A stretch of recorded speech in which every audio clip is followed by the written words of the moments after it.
एक नवरात्रे में जो पंचमी तिथि होती है, नवरात्रे की जो पंचमी तिथि है, उस पंचमी तिथि के दिन अशोक सुंदरी का जो स्थान होता है उसको समझिएगा थोड़ा सा। जैसे ये शिवलिंग है और ये जलाधारी है भगवान शंकर की। ये शिवलिंग, ये जलाधारी, और जलाधारी में जो जल बहता है उसमें बीच में जो मोटी सी लाइन रहती है वो अशोक सुंदरी होती है। जैसे कई बेटे हैं, बेटियां हैं, कोई व्यक्ति व्यापार चालू कर रहा है, कोई व्यक्ति अपना नया भवन निर्माण कर रहा है, नए भवन में जा रहा है, या कुछ अच्छी दुकान खोलना चाह रहा है, कोई अपने लक्ष्य पर पहुंचना चाहता है और पहुंच नहीं पा रहा। तो जो शारदीय नवरात्रे आते हैं,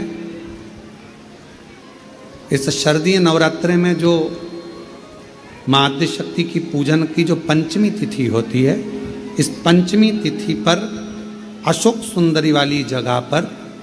जो अशोक सुंदरी का स्थान है, वहाँ पर लाल पुष्प एक समर्पित करें।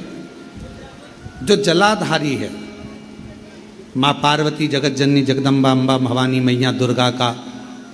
हस्त कमल, इस पर 7 जगह पर कहीं पर भी लाल चंदन की बिंदी 7 स्थान पर कहीं पर भी रख दें, और 1 लोटा जल शिव जी को पंचमी के दिन, नवरात्रे की, शारदीय नवरात्रे की पंचमी के दिन कामना करते हुए उत्तर की ओर मुख कर कर, अर्थात यहाँ बैठते हुए शिव जी पर जल चढ़ाना प्रारंभ करें और अपने मन की कामना कहकर बाबा के पास में जो लाल पुष्प समर्पित करा है, उस पुष्प को अशोक सुंदरी वाली जगह से वापिस लेकर आ जाए। जिस लक्ष्य को आप पाना चाहते हो, अच्छी पढ़ाई कर रहे हो, खूब अध्ययन कर रहे हो, खूब मेहनत कर रहे हो, खूब पढ़ो,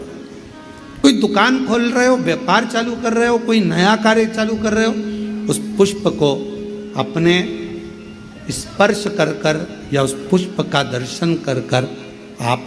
एक बार जाकर देखो, आपको उस मंजिल तक माँ आद्यशक्ति दुर्गा भवानी शिव पहुंचा कर शंकर भाई। और एक निवेदन करूं आप लोगों से कि बन सके दुर्गा सप्तशती का पाठ अगर करते हो या दुर्गा सप्तशती को आप पढ़ते हो तो हिंदी का उसमें नीचे लेख आते रहते हैं, बहुत सारे वर्णन आते हैं, उसका भी पढ़ेंगे तो उसमें बहुत सारी बातें आपको बहुत अच्छी अच्छी देवी भागवत में, दुर्गा सप्तशती में, इनमें बहुत सुंदर सुंदर कल्याण का, यदि गीता प्रेस गोरखपुर से जो कल्याण निकलती है, उस कल्याण का यदि देवी अंक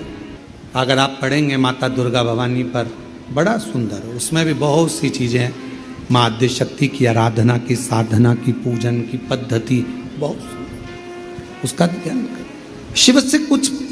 अगर भगवान शंकर की हम आराधना कर रहे हैं, भगवान शंकर से अगर हम कुछ पाना चाह रहे हैं, तो भगवान शिव की सबसे पहले उससे साधना करो, शिव को पहले अपना बनाओ।